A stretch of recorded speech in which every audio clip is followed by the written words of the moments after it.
আমাকে দিয়ে যান আর মিস আলোকে আমার রুমে পাঠিয়ে দাও। হাসান রুম থেকে বেরিয়ে যায়। আলো রুমে বসে বসে পুরো রুমটা দেখছিল। খুব সুন্দর করে রুমটা সাজানো, বেশ আকর্ষণীয়। আলোর বেশ পছন্দ হয়েছে রুমটা। আলো বসে বসে পেপার ওয়েট নিয়ে খেলছিল। তখনই হাসান রুমে আসে। আমি আপনাকে কতবার বলবো হাসান ভাই, আমাকে ম্যাম বলবেন না, আলো বলে ডাকবেন। হাসান শুধু একটা হাসি দেয়। আলো রুম থেকে বেরিয়ে আধারের রুমের উদ্দেশ্যে যায়। দরজায় নক করার আগেই দরজা খুলে যায়। যা দেখে আলো প্রথমে একটু থতমত খেয়ে যায়। তারপর নিজেকে সামলে ভিতরে যায়। আধার পিছনে ঘুরে বসে আছে বিধায় আলো ওর মুখটা দেখতে পাচ্ছে না। মিস তাসলিমা ইসলাম আলো, তাই তো? Yes sir. ভদ্রতা শেখেননি? ভেতরে আসতে গেলে দরজায় নক করে আসতে হয়, তা জানেন না? Sorry sir. নিচু স্বরে বলে। গিয়ে আবার নক করে ঢুকুন। Yes sir. দাঁতে দাঁত চেপে বলে। আলো আবার বাইরে গিয়ে দরজায় নক করে। May I come in sir? কেউ রেসপন্স করে না। আলো আবার নক করে। May I come in sir? আলোর এবার মেজাজটাই বিগড়ে যায়। বিড়বিড় করে বলে। অসহ্য লোক তো, এত ডাকছি কানে কানে শোনে না নাকি? হ্যাঁ, 1 মিনিট। আল্লাহ, এই আবার বয়রা না তো, তাহলে কি হবে? ধুর। আলো এবার জোরে ডাক দেয়। May I come in sir? এবার ভেতর থেকে ডাক আসে। আলো ভেতরে চলে যায়। এখনো আধার একভাবে বসে আছে। আচ্ছা, এভাবে মুখ ঘুরিয়ে বসে কেন আছে? লজ্জা পাচ্ছে নাকি? আলো মনে মনে ভাবছিল, তখন আধার বলে ওঠে। ছেলেদের লজ্জা থাকে না মিস আলো?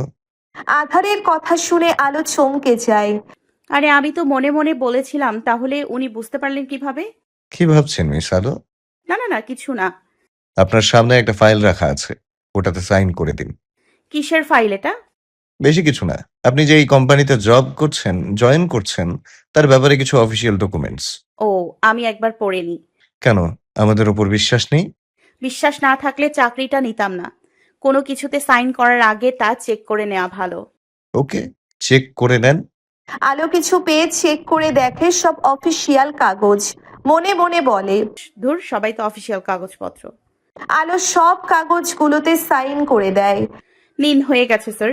আলোর কথা শুনে আধারের মুখে হাসি ফুটে ওঠে। মনে মনে বলে।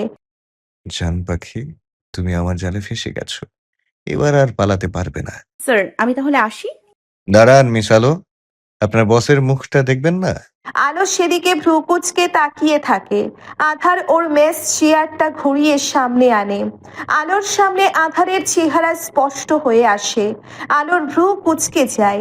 কোথায় যেন দেখেছে, কিন্তু কিছুতেই মনে পড়ছে না। আধার চেয়ার ছেড়ে আলোর কানের কাছে এসে বলে। কি হলো? কোথায় যেন দেখেছো আমাকে, তাই না? মনে পড়ছে না? এত শীতল কণ্ঠে কথাটা বলে সে আলো পুরো শরীরে শিহরণ বয়ে যায়। তার সাথে আধার আলোর এত কাছে যে ওর শ্বাস ভারী হয়ে আসছে। আলো একটা শুকনো ঢোক গিলে আধার আবার বলে। আমাকে ভুলে গেলে জান পাখি? এই চানপাকি কথাটাই যথেষ্ট আলোর ভিতর পর্যন্ত কাঁপিয়ে দেওয়ার জন্য। আধার পকেটে হাত ঢুকিয়ে আলোর কাছ থেকে সরে আসে। আলোর শুরু থেকে সব মনে পড়ে যায়। আলো ভয়ার্থ চোখে আধারের দিকে তাকায়। কাপা কাপা গলায় বলে। আধার? যাক, চিনলে তাহলে? তার মানে আপনি এই কোম্পানির মালিক? হুম। আমি এই কোম্পানিতে জব করব না, আমি আজই রিজাইন দিব। রেগে বলেই আলো দরজার কাছে যায়। দরজা ধাক্কা দেয়, কিন্তু দরজা খুলছে না। বারবার ধাক্কা দিচ্ছে, কিন্তু কিছুতেই খুলছে না। আধার টেবিলের সাথে হেলান দিয়ে বুকে হাত দিয়ে আলোর কাণ্ড দেখছে। আলো বারবার প্রচেষ্টা করে, যখন ব্যর্থ তখন করুণ চোখে আধারের দিকে তাকায়। আধার বাঁকা হাসি দিয়ে আলোর দিকে তাকিয়ে আছে। আলো কাঁদো কাঁদো গলায় বলে। কি চাই আপনার?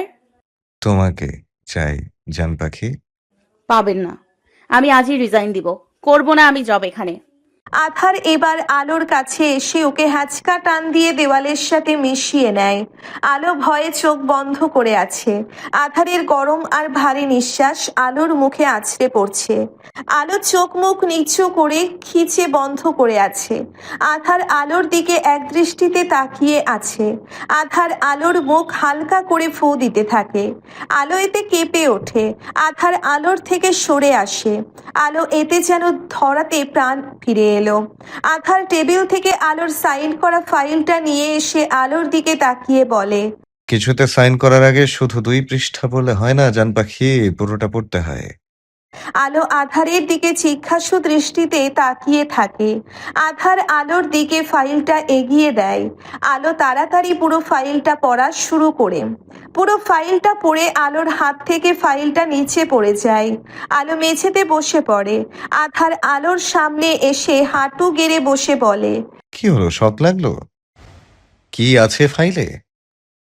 ওকে, আমি বলে দিচ্ছি কি আছে। প্রথমে যাতে তুমি সাইন করেছো সেখানে লেখা আছে তুমি কোম্পানি থেকে 5 কোটি টাকা লোন নিয়েছো। যতদিন না লোন শোধ হয় না তুমি এই কাজ ছাড়তে পারবে আর না অন্য কোথাও জয়েন করতে পারবে। তারপরের কাগজ দেখে সবাই এটাই বুঝবে তুমি আমারই বিবাহিত স্ত্রী, আমাদের রেজিস্ট্রি হয়েছে, আর তুমি স্বইচ্ছায় আমাকে বিয়ে করেছো। আলো আধারের দিকে এক দৃষ্টিতে তাকিয়ে আছে। চোখ থেকে নোনা জল গড়িয়ে পড়ছে। আধার চোখের পানি মুছে দিয়ে বলে, নো জান পাখি, একদম কাঁদবে না। তোমার কান্না আমার বুকে তীরের মতো এসে লাগে। আজ থেকে তুমি আমার আর আমি তোমার। আমি মানি না এই বিয়ে, আমি মানি না। আপনি চিটিং করে আমাকে দিয়ে সই করিয়েছেন। আমি থাকবো না আপনার কাছে, চলে যাব। চেঁচিয়ে বলল। আলোর কথা শুনে আধারের চোখ রক্ত বর্ণ ধারণ করে। আধার আলোর চুলের মুঠি ধরে নিজের কাছে নিয়ে এসে দাঁতে দাঁত চেপে বলে, ভুলেও এই ভুল করার চেষ্টা করো না। একবার তুমি পালাতে পেরেছো দেখে এটা ভেবো না বারবার পারবে। নোব জান, তুমি যাতে আর না পালাতে পারো তার জন্য এত ব্যবস্থা। যাও জান পাখি, নিজের রুমে যাও। আজ থেকে তোমার পায়ে আধার নামের শিকল বেঁধে গেল। যাও। আধারের বলতে দেরি আলোর উঠে দৌড়ে বেরিয়ে যেতে দেরি হয়নি। আধার আলোর যাওয়ার দিকে তাকিয়ে দীর্ঘশ্বাস ফেলে। আলো দৌড়ে এসে নিচের রুমের দরজা দিয়ে দরজার সাথে বসে কাঁদতে থাকে। কি পাপ করেছিলাম আল্লাহ? কি এমন পাপ করেছিলাম যে তার জন্য এমন শাস্তি দিচ্ছ আমাকে? যার থেকে বাঁচতে নিজের পরিবার দেশ ছেড়ে 4 বছর বিদেশের মাটিতে পড়েছিলাম, আজ সেই আমার সামনে, তার সাথে আমার ভবিষ্যৎ জুড়ে গেল। আজ সেই লোকটা আমার স্বামী। আলো কাঁদতে থাকে। আলোর কান্না দেখে অন্য একজনের চোখেরও পানি ঝরছে। কাঁদো জান পাখি, কাঁদো। 4টা বছর আমি তোমাকে কাছে না পেয়ে যেমন কেঁদেছি, তুমিও তেমন কাঁদো। এটা তো শুরু। তুমি আমার বন্দী হয়ে থাকবে। আমার অনুমতি ছাড়া এক পাও বাড়াতে পারবে না। ভালোবাসি জান পাখি, বড্ড বেশি ভালোবাসি। দরজায় কেউ নক করলে আধার স্ক্রিনটা অফ করে দেয়।